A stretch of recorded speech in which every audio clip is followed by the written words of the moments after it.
നമസ്കാരം. മല്ലു ഫുട്ബോളിന്റെ മറ്റൊരു വീഡിയോയിലേക്ക് എല്ലാവർക്കും സ്വാഗതം. അപ്പൊ നമ്മൾ ഇന്ന് ഡിസ്കസ് ചെയ്യാൻ പോകുന്നത് പ്രധാനപ്പെട്ട ഫുട്ബോൾ അപ്ഡേഷനെ കുറിച്ചാണ്. അപ്പൊ കോണ്ടന്റ് ഇഷ്ടപ്പെടുകയാണെങ്കിൽ നിങ്ങൾ സബ്സ്ക്രൈബ് ചെയ്യാനും ഷെയർ ചെയ്യാനും മറക്കരുത്. കാർലോ അൻസലോട്ടി ബ്രസീലിന്റെ കോച്ചായിട്ട് ചുമതലയേൽക്കാൻ പോവുകയാണ്. ഫബ്രീസിയോ റൊമാനോ ഇത് കൺഫേം ചെയ്ത് കഴിഞ്ഞു. അദ്ദേഹത്തിന്റെ ബാക്ക്ഗ്രൗണ്ട് സ്റ്റാഫും അതുകൂടാതെ കോൺട്രാക്ട് ഒക്കെ റെഡിയാണ് എന്നുള്ള വാർത്ത ഇപ്പൊ പുറത്തേക്ക് വന്നിട്ടുണ്ട്. ഇപ്പൊ കഴിഞ്ഞ സീസണിലും ബ്രസീലിൽ പുള്ളിയെ സൈൻ ചെയ്യാൻ വേണ്ടി ഒരു ശ്രമം നടത്തിയിട്ടുണ്ടായിരുന്നു. പക്ഷേ റിയൽ മാഡ്രിഡ് ഒരു വർഷത്തെ എക്സ്റ്റൻഷൻ അദ്ദേഹത്തിന് കൊടുത്തു. 2021 മുതൽ 2025 വരെ റയലിന്റെ പെർഫോമൻസ് നമ്മളൊന്ന് ഇവാലുവേറ്റ് ചെയ്ത് നോക്കി കഴിഞ്ഞിട്ടുണ്ടെങ്കിൽ ലലീഗ അടിച്ചു, ചാമ്പ്യൻസ് ലീഗ് അടിച്ചു, സൂപ്പർ കോപ്പ കിരീടം നേടി, ക്ലബ്ബ് വേൾഡ് കപ്പ് കിരീടം നേടി. ഇങ്ങനെ എല്ലാ വിധത്തിലും നല്ല രീതിയിൽ പെർഫോം ചെയ്തിട്ടുള്ള ഒരു റിയൽ മാഡ്രിഡ് ടീമിനെയാണ് നമ്മൾ കണ്ടത്. ഓഫ് കോഴ്സ് കഴിഞ്ഞ കുറച്ച് മത്സരങ്ങൾ നോക്കിക്കഴിഞ്ഞാലും ഈ സീസണിലെ റിസൾട്ട് നോക്കിക്കഴിഞ്ഞിട്ടുണ്ടെങ്കിലും അൻസലോട്ടിയുടെ സൈഡിൽ നിന്ന് പ്രശ്നങ്ങൾ വന്നിട്ടുണ്ട്, ഇല്ലാന്ന് ഞാൻ പറയുന്നില്ല. എന്തായാലും പുള്ളി അച്ചീവ് ചെയ്യേണ്ട പല ടാർഗറ്റുകളും റയലിനെ വെച്ച് തന്നെ അച്ചീവ് ചെയ്തു എന്ന് പറയേണ്ടി വരും. പക്ഷേ റയൽ മാഡ്രിഡിന്റെ ബാർ എന്ന് പറയുന്നത് വളരെ വളരെ ഹൈ ആയിട്ടാണ് സെറ്റ് ചെയ്തിട്ടുള്ളത്. അത് അച്ചീവ് ചെയ്തിട്ടില്ലെങ്കിൽ എന്തായാലും ഫാൻസിന്റെ സൈഡിൽ നിന്ന് ബാക്ക്ലാഷ് ഉണ്ടാവും, മാനേജ്മെന്റിന്റെ സൈഡിൽ നിന്ന് പ്രശ്നങ്ങൾ ഉണ്ടാവും. അത് തന്നെയാണ് നമ്മൾ കണ്ടത്.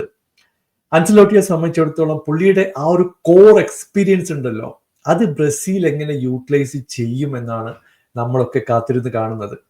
ഇപ്പൊ പ്ലേയേഴ്സിന്റെ ലിസ്റ്റ് നോക്കി കഴിഞ്ഞിട്ടുണ്ടെങ്കിൽ വിനീഷ്യസ് ജൂനിയറും റോഡ്രിഗോയും റഫീനിയൊക്കെ അടങ്ങുന്ന ഒരു വലിയ പ്ലെയറിന്റെ നിര തന്നെ ബ്രസീലിനുണ്ട്. പക്ഷേ കഴിഞ്ഞ മത്സരത്തിൽ അർജന്റീനക്കെതിരെ മാർച്ചിൽ 4-1 ഒരു കനത്ത പരാജയം ബ്രസീൽ നേരിടേണ്ടി വന്നിട്ടുണ്ട്.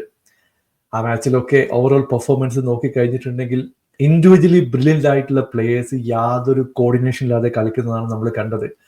അത് മാറ്റിയെടുക്കാൻ അൻസലോട്ടിക്ക് കഴിയുമോ എന്നുള്ളതാണ് പ്രധാനപ്പെട്ട ഒരു ചോദ്യം. എന്തായാലും 2026 വേൾഡ് കപ്പ് വരാൻ പോവുകയാണ്. അതുവരെ കോൺട്രാക്ട് കൊടുക്കാനായിരിക്കും ബ്രസീൽ ഇപ്പോൾ ശ്രമിക്കുന്നത്. അപ്പോഴേക്കും ഒരു ട്രാൻസ്ഫോം ചെയ്തിട്ടുള്ള ടീമായിട്ട് ബ്രസീൽ മാറുമെന്നാണ് ഫാൻസിന്റെ ഒക്കെ ഒരു പ്രതീക്ഷ. റയൽ ഇപ്പോ പുതിയ കോച്ചായിട്ട് ഷാബി അലോൺസോയെ കൊണ്ടുവന്നിട്ടുണ്ട്. 30 വർഷത്തെ കാത്തിരിപ്പിന് ശേഷം ലെവർകൂസൻ ഒരു കപ്പടിച്ചത് ഷാബി അലോൺസോന്റെ കീഴിലാണ്. അത് മാത്രമല്ല, രണ്ടാമത്തെ DFL പൊക്കാൽ കിരീടവും അവർ സ്വന്തമാക്കി. വളരെ വളരെ ബ്രില്യൻ്റ് ആയിട്ടുള്ള ഒരു സീസണാണ് കഴിഞ്ഞ വർഷം ലെവർകൂസൻ പുറത്തെടുത്തത്. അതിന്റെ പ്രധാനപ്പെട്ട ഒരു മാൻ ബിഹൈൻഡ് എന്ന് പറയുന്നത് ഷാബി അലോൺസോയുടെ ടാക്ടിക്കൽ അപ്രോച്ച് തന്നെയാണ്. അത് നല്ല രീതിയിൽ ഇംപ്ലിമെന്റ് ചെയ്യാൻ അദ്ദേഹത്തിന് കഴിയുകയും ചെയ്തു. നമുക്കറിയാം, റയലിൽ കളിച്ചിട്ടുള്ള നല്ലൊരു എക്സ്പീരിയൻസ് അലോൺസോക്ക് ഉണ്ട്. റയൽ എന്ന് പറയുന്നത് കംപ്ലീറ്റ്ലി ഡിഫറെന്റ് ലീഗാണ്.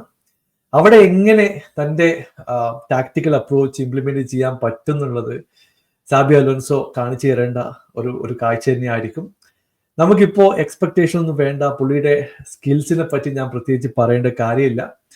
അത് റയലിലേക്ക് കൊണ്ടുവരാൻ അദ്ദേഹം ശ്രമിക്കുന്നു. നമുക്ക് കാത്തിരുന്ന് കാണാം. മറ്റൊരു ന്യൂസ് നമ്മൾ കേൾക്കുന്നത് ആർസണലിന്റെ സൈഡിൽ നിന്നാണ്. ആർസണൽ കഴിഞ്ഞ ട്രാൻസ്ഫർ വിൻഡോയിൽ സുബിമണ്ടിയെ സൈൻ ചെയ്യാൻ വേണ്ടിയിട്ട് ശക്തമായിട്ട് രംഗത്തുണ്ടായിരുന്നു. പക്ഷെ എന്തുകൊണ്ടോ അത് നടന്നില്ല. ഇപ്പോ 60 മില്യന്റെ റിലീസ് ക്ലോസ് ആർസണൽ ട്രിഗർ ചെയ്തിട്ടുണ്ട്. Here we go, Fabricio Romano confirm ചെയ്ത് കഴിഞ്ഞു.